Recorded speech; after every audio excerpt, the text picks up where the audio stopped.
Hello! Magandang tanghali. Kain tayo. Sabi ko sa mga kasama ko, kain kami sa labas. Ang init-init kasi sabi ko, kain tayo sa labas. Sabi niya, hihi, kakain kami sa labas. Tapos nung kumain na kami, nandoon yung sa lamesa sa loob yung kanin. Nagsandok na ako. Tapos sabi na, uy, naalaala daw nila nung maliliit pa yung mga bata. Sabi, kain tayo sa labas. Tapos sabi, akala nila sa Jollibee. Yun pala, sa labas ng bahay. Ngayon, inulit ko ulit. Kasi ang init-init doon sa loob. Sabi, kain tayo sa labas. Yung pala, labas ng kusina ko. Nandito kami sa pinaka-gate namin.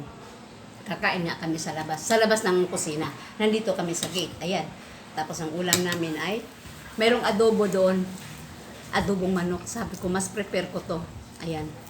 Sabi ko, nakita ko kasi nag-defrost. Kakain na sana kami, pagtsagaan ko na yung adobo. Ngayon, pag bukas ko ng rep, sabi ko, naalaala ko, sabi ko, mayroon pa palang ganito. Ayan. Piniprito ko at saka tamang-tama, may sibuyas at saka pipino. Ay, ano to? Kamatis. Kamatis at saka pipino. Yun, pinang gayat-gayat namin. At pinawang sa usawan. So, solbang aming panangkalian. Diba? Dami kasi mga tira-tira. At saka, sabi ko, huwag muna tayong malingki kasi hindi na defrost yung rep. Ngayon pa lang namin dinifrost. May hotdog pa ba doon? Wala na. Ayan. So, ibig sabihin, Wala na lahat. wala nang lahat na So, kailangan lang mamalingki. Ito lang pala. Akala ko nga ito wala na eh. Ano pa pala? So, sa init ng panahon, ayan. Vlog ka? Wow. Nasaan ang Kain na. Kain na kayo. Ha? Akala ko yung mga tulog kayo. Sabi ko, kain tayo sa labas. Sa labas ng kusina natin. Kahit may electric fan doon, mainit pa rin. Dinala ko na dito. Matulog si Carlo. Kain ka na. Kain na ka. Dito na kami mahangin-hangin. Kahit may electric fan doon eh. Iba pa rin. Di ba ang hangin? Ang sarap. Ang huli mo sa 5 pesos, 10 pesos.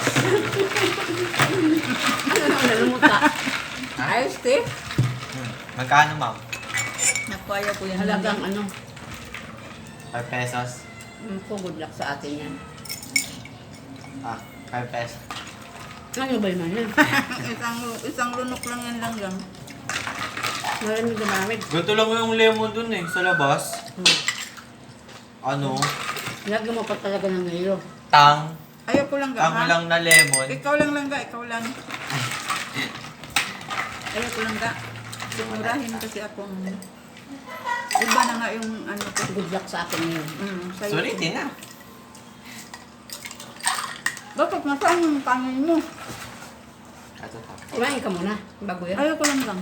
Ano, kumuha kayo ng pagkain mo tapos saka ka uminom ng malamig. Kain ka muna, nak.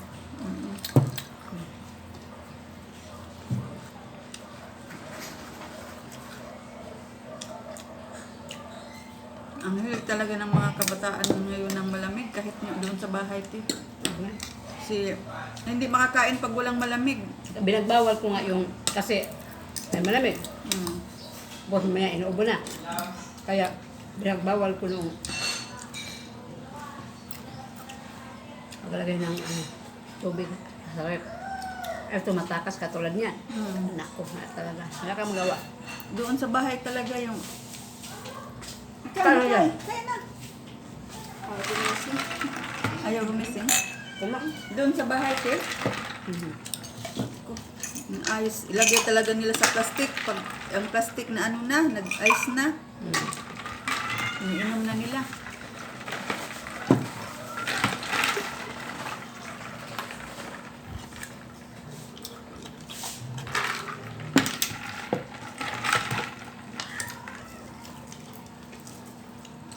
Dati, sabi ko, gusto ko talaga ng ice cream.